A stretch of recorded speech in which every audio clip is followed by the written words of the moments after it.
Hello विद्यार्थी, कैसे हैं आप लोग? बढ़िया हैं। चलिए आज हम पढ़ते हैं पाठ 9.2 9.2 के आगे का क्वेश्चंस हम लोग पहला क्वेश्चन बना लिए थे, गुणनफल ज्ञात करो। ठीक है, आज हम पढ़ते हैं इसका दूसरा क्वेश्चन से। दूसरा क्वेश्चन कह रहा है किसी आयत की आसन भुजा। देखिए, हम आसन भुजा के बारे में आपको बता चुके हैं। क्वेश्चन किसी आयत की आसन भुजाएं क्रमशः। देखो, ये जो आप आयत देख रहे हो,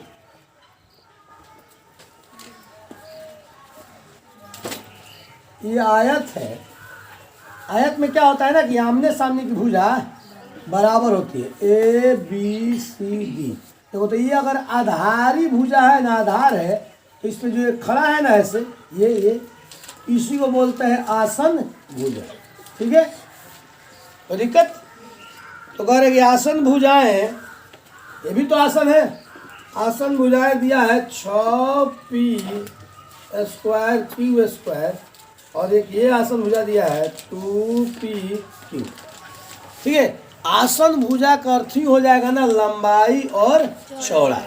ठीक है, तो इसमें दिया है लंबाई दे दिया है 6p² q², चौड़ाई दे दिया है 2pq। ठीक है, तो हम क्या निकालना कर रहे हैं कि आयत का क्षेत्रफल। आयत का क्षेत्रफल, आयत का क्षेत्रफल होता है लंबाई गुणे चौड़ाई। तो लंबाई है इतना 6p² q² गुणे चौड़ाई है 2pq। गुणा कीजिए तो 6 दूना 12। अब देखिए, अंक तो अंक से गुणा हो गया, लेकिन जब चर का गुणा होगा, देखिए तो p पर 2 है, अब p पर यहाँ क्या है, कुछ नहीं है। इसको बढ़िया से, p ये है, ये क्या है, q है। तो p पर 2 है, q पर कुछ नहीं है, तो 1 है। तो देखिए, जब एक जैसा हो ना चर, और जब गुणा होता है ना, तो घात को जोड़ देते हैं, तो 2 1 क्या हो जाएगा, 3। तो p पर हो गया 3।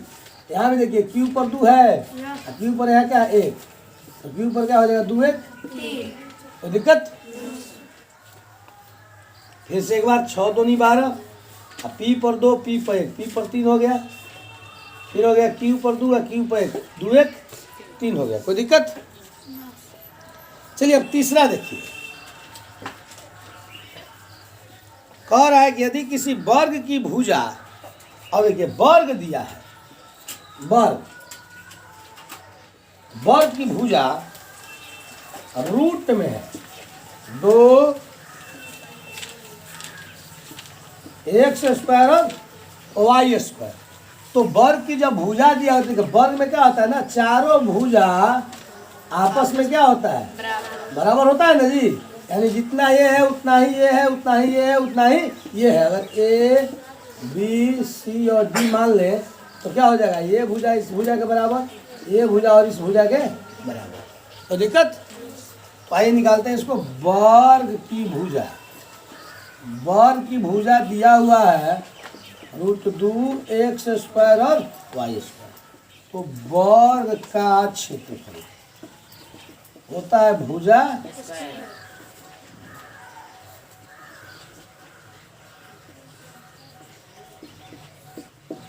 स्क्वायर होता है।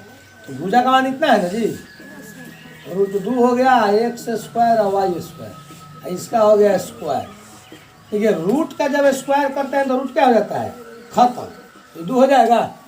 बोलिए, अब देखिए x पर 2 है, यहाँ 2 है। देखिए, तो कोष्ठ के अंदर घात, कोष्ठ के बाहर घात रहता है ना, तो इसको जोड़ देते हैं। क्या करते हैं, जोड़ देते हैं। तो 2 और 2 क्या हो जाएगा, x पे 4, 2 2 4 y पर। तो दिक्कत। चलिए देखते हैं चौथा क्वेश्चन। किसी त्रिभुज का आधार और शीर्षलंब। देखिए, तो शीर्षलंब की बात करेगा तो जान दीजिए कि समकोण त्रिभुज है। देखिए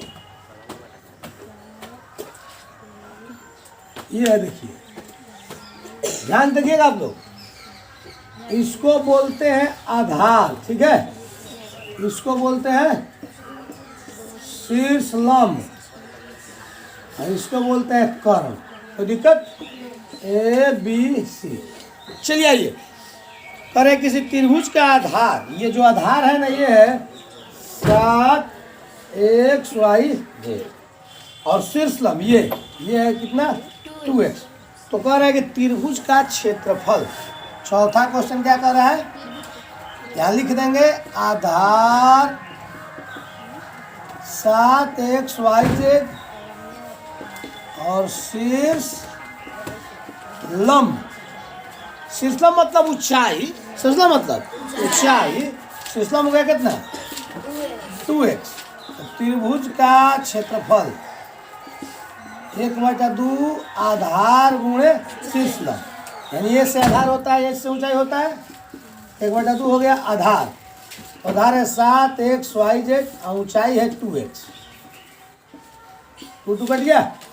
अब देखिए तो 7 का 7 हो जाएगा, x पर 1 है, x पर 1 है कि नहीं बताइए, x पर क्या हो जाएगा 2, ये y हो गया, क्या हो गया तो दिक्कत।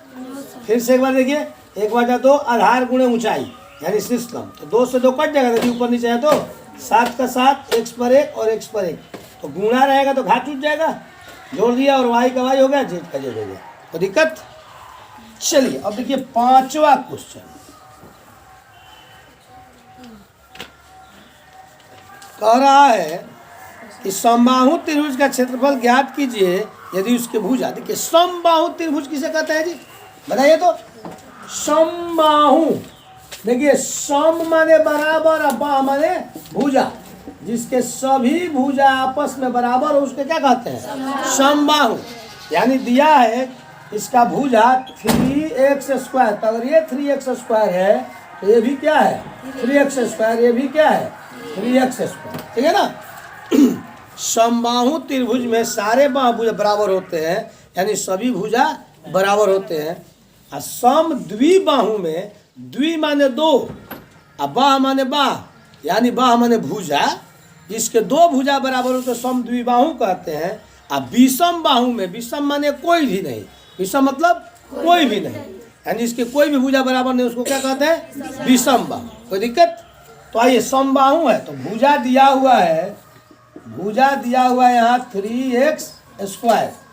तो समबाहु त्रिभुज का क्षेत्रफल क्या होता है बताइए। समबाहु त्रिभुज का क्षेत्रफल होता है 3/4 गुणे भुजा होता है ना जी। देखिए समबाहु त्रिभुज का क्षेत्रफल 3/4 भुजा स्क्वायर। क्या लिखते हैं समबाहु त्रिभुज का क्षेत्रफल, तो 3/4 हो गया ना जी, 3/4 और भुजा, भुजा का मान क्या है 3x²। ठीक बात बताइए, जब इसको गुणा करेंगे तो 3√3 हो जाएगा ना, और बटे 4 का 4 हो जाएगा, x² का x, तो इससे इतना ही मान हो जाएगा। क्योंकि देखिए ना कटने लायक है तो गुणे ना करेंगे जी, तो ये रूट में है, रूट से बाहर है, तो रूट से बाहर है तो बाहर लिखेंगे, रूट वाले को रूट में लिखेंगे, x² का x² हो जाएगा बटे 4। कोई दिक्कत। अब बढ़ते हैं पांचवा क्वेश्चन की। पांचवा नहीं जी, छठवा ना। कह रहा है कि उस घन का आयतन क्या होगा जिसकी कोर मतलब होता है भुजा, ठीक है, 6a है।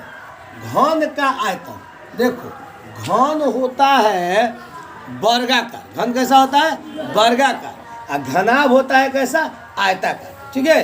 तो घन का कोर मतलब भुजा, भुजा दिया हुआ है कितना 6a।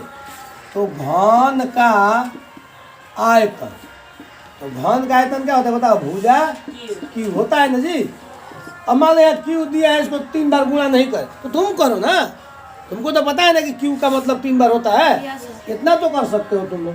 6a का क्यू यानी 6a गुणे 6a 3 बार बोलो, 6 का 36, 36 छक्का 216 ए 3 वो है ना जी, a का क्यू हो गया। कोई दिक्कत, ठीक है। चलिए अब सातवां देखिए, सातवां यहाँ लगता है कि बन जाएगा। देखिए कह रहा है कि यदि एक कॉलम का मूल्य x² y हो तो y² x कॉलम का मूल्य, तो आसान है जी। एक कॉलम का दाम x² y है तो y² x गुणा तो करना है। एक कॉलम का दाम 1 रुपया तो 2 कॉलम का दाम, बोलिए। एक आम का कीमत 5 रुपये, तो 2 आम का दाम कैसे पता चल रहा है? गुणा करने के बाद। तो गुणा कर दीजिए इसको। चलिए देखिए 7वां, एक कलम का दाम कितना है? x स्क्वायर y है, तो y स्क्वायर x कलम का दाम गुणा कर दें। देखिए एक कलम का दाम x स्क्वायर y है, तो x स्क्वायर y कलम का दाम, ये गुणा कर दीजिए। x स्क्वायर y गुणे y स्क्वायर x गुणा कीजिए। x पर 2 है और x पर है क्या है? 1 है ना जी घात। Yes sir. जब किसी का देखो 4 मान का घात कुछ नहीं होता है ना, तो 1 होता है उसका, ठीक है ना। तो x पर 2 और x पर क्या हो गया? x पर 3 और y पर 1 है, y पर 2, तो y पर क्या हो जाएगा? 3। यही तो आपका आंसर हो गया। ठीक है। 7वां क्वेश्चन थोड़ा आपसे देख लेते हैं, बड़ा बड़ा बना देते हैं। चूंकि एक कलम का दाम कितना है? x स्क्वायर y है ना जी, यस सर। इसलिए y स्क्वायर x कलम का दाम, तो एक कलम का दाम इतना है, तो इतना कलम का दाम बताना है, तो गुणा हो जाएगा। x स्क्वायर y या गुणे y स्क्वायर x, गुणा कर लो। x पर 2 है, x पर 1 है, x पर 3 हो गया, y पर 1 है, y पर 2 है, y पर 3 है। कोई दिक्कत? चलिए इसको मिटा लें। देखिए देखते हैं आज के बाद क्या नहीं। अंतिम क्वेश्चन है, यदि कोई व्यक्ति x स्क्वायर बटा 2 किलोमीटर पर घंटा की चाल से चल रहा है, तो 2 घंटा में वह कितनी दूरी तय करेगा? तो बहुत आसान है जी। कह रहा है कि एक व्यक्ति 1 घंटा में, पर घंटा का अर्थ क्या होता है? 1 घंटा। 1 घंटा में वो चलता है x स्क्वायर बटा 2 किलोमीटर, इसलिए 2 घंटा में, तो गुणा करना है जी 2 घंटा में, तो 2 गुणे x स्क्वायर बटे 2 हो जाएगा। देख लीजिए 1 घंटा में कितना किलोमीटर चलता है, तो 2 घंटा में गुणा कर दीजिए। 2 गुणे इतना हो गया, 2 से 2 कट जाएगा, बच गया आपका x स्क्वायर किलोमीटर। ठीक है। तो आज के क्लास में इतना है, मिलते हैं नेक्स्ट क्लास में। धन्यवाद।